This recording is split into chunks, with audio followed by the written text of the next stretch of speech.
everyone, it's Jack from Cultaholic.com, and it's my favourite time of the week. This week, actually, it's my second favourite time of the week, because tomorrow I'm going to a Progress show in Newcastle, their first ever Newcastle show, and then I'm going out afterwards as well to Rise, my favourite nightclub ever in the world. So I'm going to be very drunk. Apologies in advance if you see me about. I'm probably going to be a horrible state. But no, in terms of my job, it's my favourite time of the week, because it's time for wrestlers of the week. Who impressed most this week in that old squared circle we know and love? There's only one way to find out, and that is by counting down the top 10 of my wrestlers of the week. So let's get to it. Let's get to it, you arsehole. Think I'm some sort of YouTuber or something? I'm not. Talk about wrestling and pretend I know what I'm talking about. Let's look at the honourable mentions. Lots of honourable mentions this week. First of all, AJ Styles for his nice heel turn on Monday Night Raw. Adam Cole for his excellent heel work on NXT. Bandito and Shane Taylor had a great match at Ring of Honor. Austin Theory, Anthony Henry and Josh Briggs all impressed during Evolve's doubleheader this week, Evolve 129 and Evolve 130. A wrestler I'd never heard of, Chihiro, you can never tell I've never heard of her. Chihiro Hashimoto, the former Sendai Girls champion who lost her title. More on that in just a little bit later on in the list. And finally as well, a big shout out to David Starr, who defeated Rampage Brown to become the Defiant champion.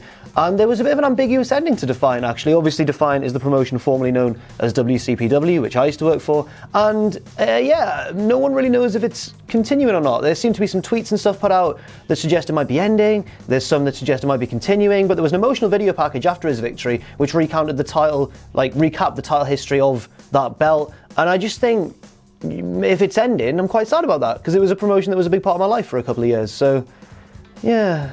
Bit depressing. To be honest, right, I could probably just text someone that I know from What Culture and be like, yo, is it ending or not? But I don't want to seem nosy, you know? Now on to the top 10. You know that I was going to talk about Fyter Fest this week, the show which took place last weekend, AEW's second ever officially branded show. And the number 10 this week is a man who competed on that card. What I'm talking about, Kenny Omega. I had to give a shout out to that 6-man tag team match, Kenny Omega and the Bucks versus Laredo Kid, Phoenix and Pentagon.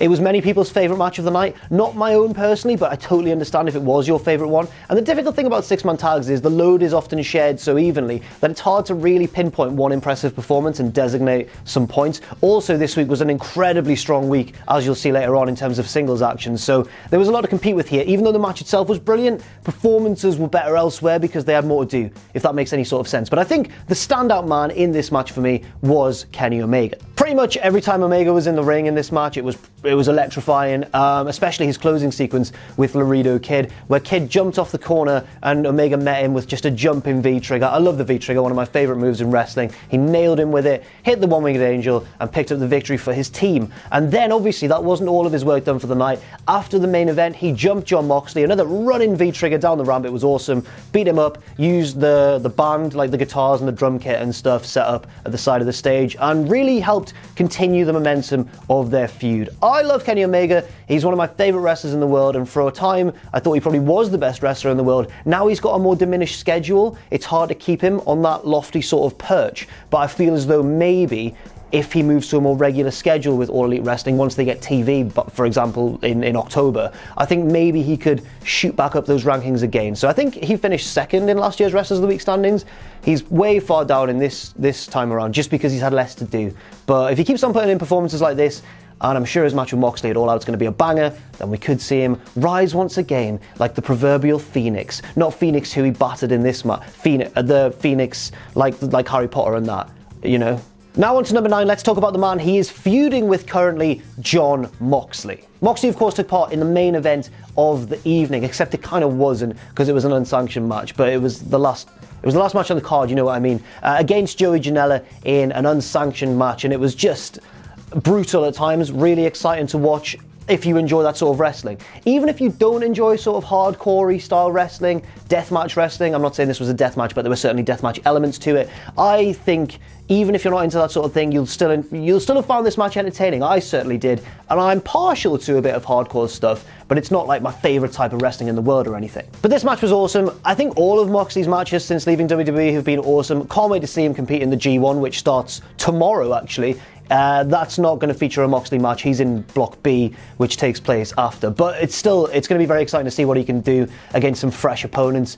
And he just seems to be really on top of his game right now. I'd argue maybe he could be the most compelling wrestler to watch in the world right now. The only drawback element of this match for me was probably its predictability. We all knew that Moxley was going to win, but then I analysed it from a different angle because I'm really intelligent like that, and I realised that, hey guys, maybe this match isn't so much about the result, maybe it's more about the journey rather than the destination. So if we all just think about that for a second, I'm very clever. Also want to give a shout out to Moxley's back, because he shared a picture of it afterwards, and it looked right sore. I can't imagine being that sore at any stage of my life, but I'm very fortunate, never broken any bones. Broke my little toe once when I was about 11. That was bad. That was really bad. Didn't cry though, because I'm rock hard. Next up, his opponent, Joey Janela, the bad boy, Joey Janela. I think that Janela's performance was excellent in this match, potentially even outshined Moxley's performance, and also I think he benefited greatly from this match. Moxley benefited in that Omega came out and they had a nice brawl afterwards, but I think Janela benefited from the match itself.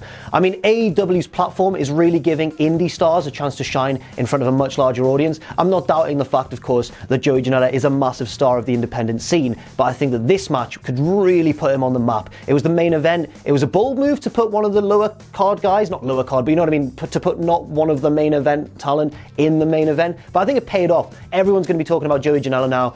He did some stupid stuff, but it was captivating at the same time. He did that huge elbow drop from the massive ladder to the outside of the ring. He did the Russian leg sweep through the table, driving both men through the table on the outside, and he took his shoes off and landed right on some thumbtacks with his bare feet. What an idiot. I'm just going to tell a personal story about, I've actually done that once with one thumbtack, or drawing pin, as we call them in the UK. It was first year of university. I was in halls. I was in my little campus, you know, and I'd been to the gym for about 3 weeks and thought I was a big man. So I was stepping out of my little bathroom and looked at myself in the mirror and thought, oh, my body, oh, I'm looking a bit, it hadn't changed at all. Stepped backwards, there was a notice board on my wall. One of the drawing pins or thumbtacks had fallen out. Heel went right into it. I was like, and I was looking at myself in the mirror at the time, and I could just see myself go, and I had to pull it out myself. And I've never felt more like Jimmy Havoc in my entire life, except it wasn't quite as badass as he would have made it, I feel. Next up, a wrestler that I wasn't familiar with prior to this week, but I certainly am a fan of hers now. Her name is Starr. 3 E's on the end of her name. Not 1, which would have been kind of acceptable. 2 would have been what you'd expect from the name Starr. 3 E's, you're taking the piss a bit here, aren't you? Starr wrestles for World Woman Pro Wrestling Diana. World Woman Pro Wrestling Diana, a Japanese Joshi promotion in which she is the champion, but she's also now the champion of Sendai Girls. Remember in the honorable mentions when I mentioned that, you know, the other champion had lost her title and everything? That was to Starr in a match that I watched literally about 2 hours before coming into the studio today. The match actually took place last month. It took place sometime in June, but I think it only aired this week, so I'm taking it into account for Wrestlers of the Week. And yeah, I'm now a huge fan of Starr. Starr is kind of a smiling do-good, well, not smiling, but like a bold, brave baby face. She does smile quite a bit, actually, whereas her opponent was much larger and scarier, and it was a classic big versus little encounter, except I thought it was going to be until Starr demonstrated some Brock Lesnar level suplexes. She is deceptively very strong. Look at her. She's so strong. I was shocked watching this match. It was an excellent match. It felt big because, of course, it was title versus title, and I just was really impressed with Starr. I'm a fan of hers now, definitely going to keep checking her out. I'd never heard of the promotion before, in fact. I'd heard of Sendai Girls, I hadn't heard of Diana, but I think I'm going to keep checking it out because she really impressed me, and if she's the top star of that promotion, they can only be doing good things, really. Next up, number 7, Cody Rhodes, the roller coaster, as MJF calls him, or just Cody, I guess. I never know what to call him on Wrestlers of the Week. He took part in my favourite match of Fyter Fest. I know that some people will disagree. Opinions seem to be split. A few people enjoyed the 6-man more. A few people enjoyed the Janela Moxley main event more. This one was my personal favourite. The controversy afterwards was quite opinion dividing with the chair shot and everything. I understand they tried to gimmick the chair, they tried to saw through it, and then a loose bit caught Cody on the back of the head, and that's why he had a terrifying cut. It was more of a gash, really. There was like flaps of skin being pulled away and stuff. But at the same time, the match itself was absolutely awesome. I thought it was a really clever bout and a really selfless performance by Cody, actually. He was really keen on putting Darby Allen over. Yes, he was the bigger man and nominally, I guess, the heel of the match, although not really. So he was on top for a lot of it. But whenever Darby Allen made a comeback or had a lot of fire, Cody was selling for him and bumping for him, and really you could tell he wants to make a star out of this younger guy. Also as well, I really enjoyed the finishing sequence. It was kind of New Japan. It might have been sort of the style of wrestling that Cody picked up in Japan? Maybe, because he went for the crossroads. Darby Allen reversed it into a stunner, but Cody stayed on his feet and hit another crossroads, and then he was too tired to make the pinfall, and time expired. That was timed really well too. At first I thought he'd made the cover way too late, but then the referee's count was actually quicker than the countdown that Justin Roberts was doing on the microphone. Shouts out to the referee for really heightening the drama in those last few seconds. And yeah, I am a bit scared about Cody's inevitable match with Shawn Spears when that becomes a thing, because that chair shot was really brutal and scary. Don't kill each other, lads. Remember, you used to be friends. You used to be best pals. I hope it doesn't turn too nasty. Let's shake hands before and after the match, yeah? Number 5, and for similar reasons, I guess, to my inclusion of Joey Janela, a man who is undoubtedly a star of the independent scene in North America, but got a chance to show what he can do on a much bigger platform. It's Darby Allen. My boy, Darby Allen. I was excited when this match was announced. They're two guys that I really do enjoy in wrestling, Cody Rhodes versus Darby Allen. It's kind of like I booked it myself. It was an awesome match. I really, as I mentioned, enjoyed the fact that Cody was really selfless in putting Darby Allen over. I also really enjoyed the fact that it was a time limit draw. I thought this match was going to be similar to the Moxley one, just a straightforward Cody win that helped, I guess, put over his opponent as a valiant, resilient guy who just didn't have enough firepower in the end. Instead, Darby Allin matched Cody. You can say that maybe he got a tad fortunate towards the end with the pinfall, but at the same time, I just think he looked very, very good. There is one spot that everyone's talking about, the coffin drop, of course, from the turnbuckles onto the apron, which I would never do in a million years, but at the same time, it added to the match, I guess. You don't want to see people do that in every match, of course, because of their safety and their health, but I think it did add something to the match, and I feel kind of dirty saying that, really. I mentioned this on a video the other day, but I think that I should mention it again. Basically, I've had so many tweets with people saying, Jack, Darby Allin, I see now why you were bigging him up all of last year, because he's awesome. I think he's made a lot of new fans, basically, with this match. And at the same time, makes me feel very, very smarky and intelligent for bigging him up all of last year. And you know what? Everyone who doubted me, no one doubted me. Everyone was like, oh, I'm going to check him out. Everyone was actually really nice about it. Don't know why I'm so bitter. Number 4, oh my God, it's Tyler. Cropping up again on Wrestlers of the Week in 2019. It's Tyler Breeze. So gorgeous. Tyler was a very greedy boy this week. He wasn't content with just one good match. He had 3 good matches. Calm your little pants down, Tyler Breeze, you Canadian maverick. He had a really good match with Roderick Strong on NXT. It was a little bit short, but it was very good. I enjoyed it a lot for such a shortened match. I guess it was only about 10 minutes or so. And then as well, he rocked up in Evolve and just put on 2 excellent matches there. It was a busy and fulfilling week for Tyler Breeze. The NXT match actually took place before, but the taping went out you know what I'm talking about. It's so refreshing to see Tyler just get more and more indie as the months go on. So obviously he was part of the main roster doing nothing apart from playing GM mode with Xavier Woods on Up Up Down Down, which is a very entertaining series and I suggest you watch it. Then he came back to NXT where he currently is, as it seems to be a regular roster member, and just it's so nice to see him doing what he loves again, basically. Then obviously this week he went to Evolve and wrestled AR Fox and Anthony Green, I think, in 2 consecutive matches over 2 nights. And then, of course, he's going to go on and become even more indie. He's probably going to rock up in PWG. Maybe he'll come across to the UK and do North. And then eventually we'll just see him in Tournament of Death. Number 3 is Will Ospreay. Oh, God damn it. Number 3 is Will Ospreay because of his match against Robbie Eagles on New Japan's Australia tour. Just don't want to include him. I'm going to talk about the match in just a second. So what I'll say is Ospreay's performance was amazing. He's probably the best wrestler in the world right now. I don't know what to do anymore, Will. Stop having good matches, you selfish bastard. There was genuine anger in that as well. But no, he's not going to stop having good matches because the G1's coming up. So he's probably going to have banger after banger after banger. And all I can hope for is for the other lads in the G1 to put on even better matches to really limit how many points I can give him.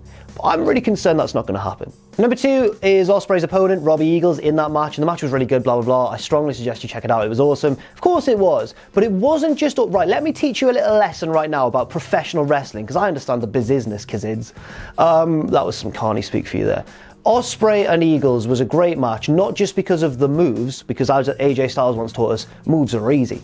It was about the storytelling. Storytelling's so important. And when a match has a good story, it just elevates it to a whole new level than sort of your standard spot fest. It doesn't even have to be a very complex story. It can be a pretty simple one, or it can be somewhere in between, like this match was. The story going in was that Robbie Eagles, of course, was a member of Bullet Club, but he was feeling a bit I guess, bit too babyface for the Bullet Club lads, especially the ultra heelish El Fantasmo. There'd been little fractures in their relationship in the build-up to this match, and then he basically had a chance to win via cheating. He had the title in his hands. Fantasmo was going to help him cheat. He kept getting involved from the outside and stuff. And Eagles, in front of his home nation, roaring him on to try and beat Ospreay and become the junior heavyweight champion. He turned all that help down, tried to beat Ospreay fair and square, and couldn't. It was reminiscent of Neville versus Sami Zayn in NXT, except Sami Zayn could win. Eagles didn't win, but afterwards he and Ospreay shared a handshake. They showed respect to one another, and then Fantasmo got in the ring, got in Eagles' face, was like, "What are you doing?" And Eagles just decked him and went, "You